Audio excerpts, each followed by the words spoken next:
जय माता दी। आज मैं आप सभी को चैत्र नवरात्रे के 7वें और 8वें दिन की दोनों की कथा सुनाऊंगी। 7वें दिन माँ कालरात्रि की कथा और 8वें दिन माँ महागौरी की कथा दोनों की बताऊंगी, क्योंकि अब की सप्तमी अष्टमी एक साथ पड़ रही है। इसलिए आप सभी को जय माता दी। चैत्र नवरात्रे का 7वां दिन माँ काली रात्रि को समर्पित है। ऐसे में भक्त इस दिन व्रत रखते हैं, कथा जरूर पढ़ते हैं। कालरात्रि माँ की व्रत इस प्रकार है। चैत्र नवरात्रि का 7वां दिन माँ दुर्गा के 7वें स्वरूप काली माँ को समर्पित है। माँ कालरात्रि दुष्टों का विनाश करने वाली माता मानी जाती है। इस दिन माँ काली की पूजा की जाती है। उनसे अपने जीवन की सभी बुराइयों को दूर करने की कामना भी करते हैं। माँ काली का स्वरूप बड़ा भयंकर है। उनका रंग काला, उनके बाल बिखरे हुए, भुजाएं 4, उनके हाथ में तलवार, एक हाथ में लोहे का अस्त्र, तीसरे हाथ में अभय मुद्रा, चौथे हाथ में वर मुद्रा। माँ काली गधे पर सवार। ऐसी मान्यता है कि माँ काली की पूजा करने से भक्तों के जीवन की सभी बुराइयां दूर हो जाती है। भक्तों को भय और डर से मुक्ति मिलती है। माँ काली की कथा इस प्रकार है। माँ काली का रंग काला और भूरे गिरवे, बाल खुले हुए, उनकी आंखें ब्रह्मांड के समान गोल है, उनके हाथ 4 हैं। माँ की कथा।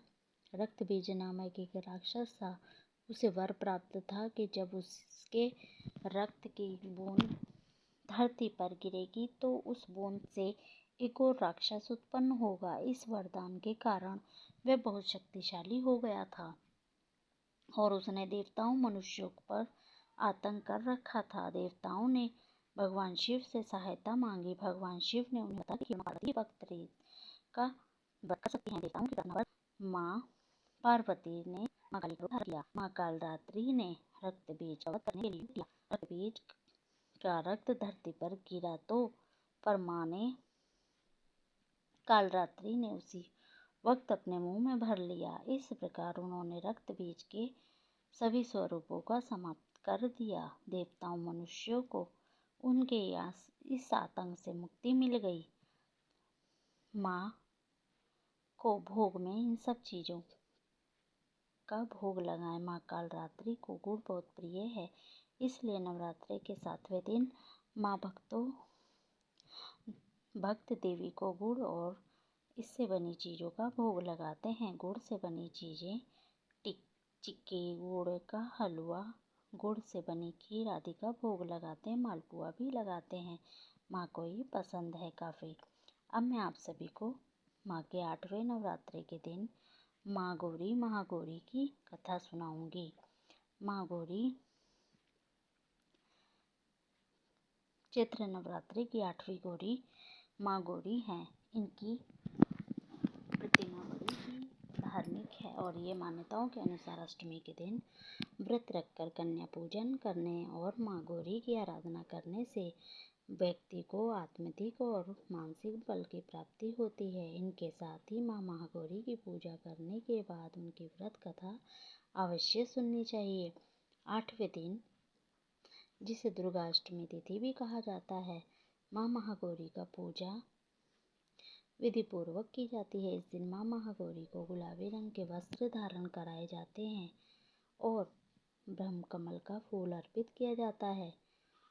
धार्मिक मान्यताओं के अनुसार अष्टमी के दिन व्रत रखा जाने और पूजन करने से माँ महागौरी की आराधना करने से व्यक्ति की आत्मिक शक्ति और मानसिक बल की प्राप्ति होती है।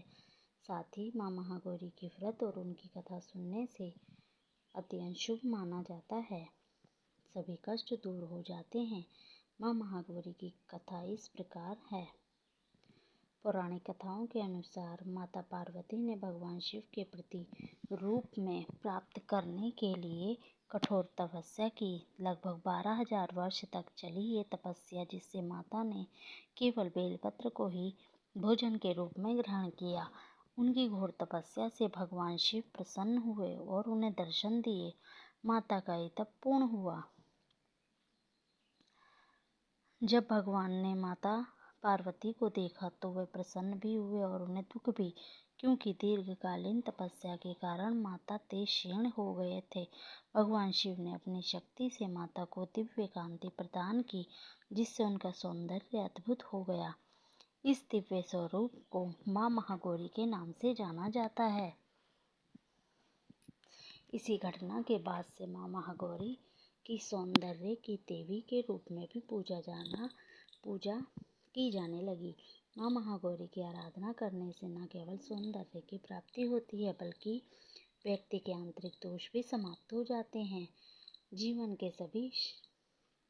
जीवन में शांति व सकारात्मक ऊर्जा की प्राप्ति होती है।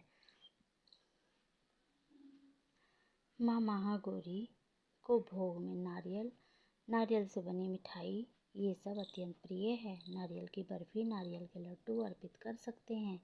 इससे माता काफ़ी प्रसन्न होती है, भक्तों को आशीर्वाद देती है। इसके अलावा खीर, दूध की बनी बर्फी, मालपुआ, नारियल के लड्डू, मिष्ठान भी माता को भोग में अर्पित किया जा सकता है। माँ महागौरी को प्रसाद अर्पित करने से घर में सुख शांति का वास होता है।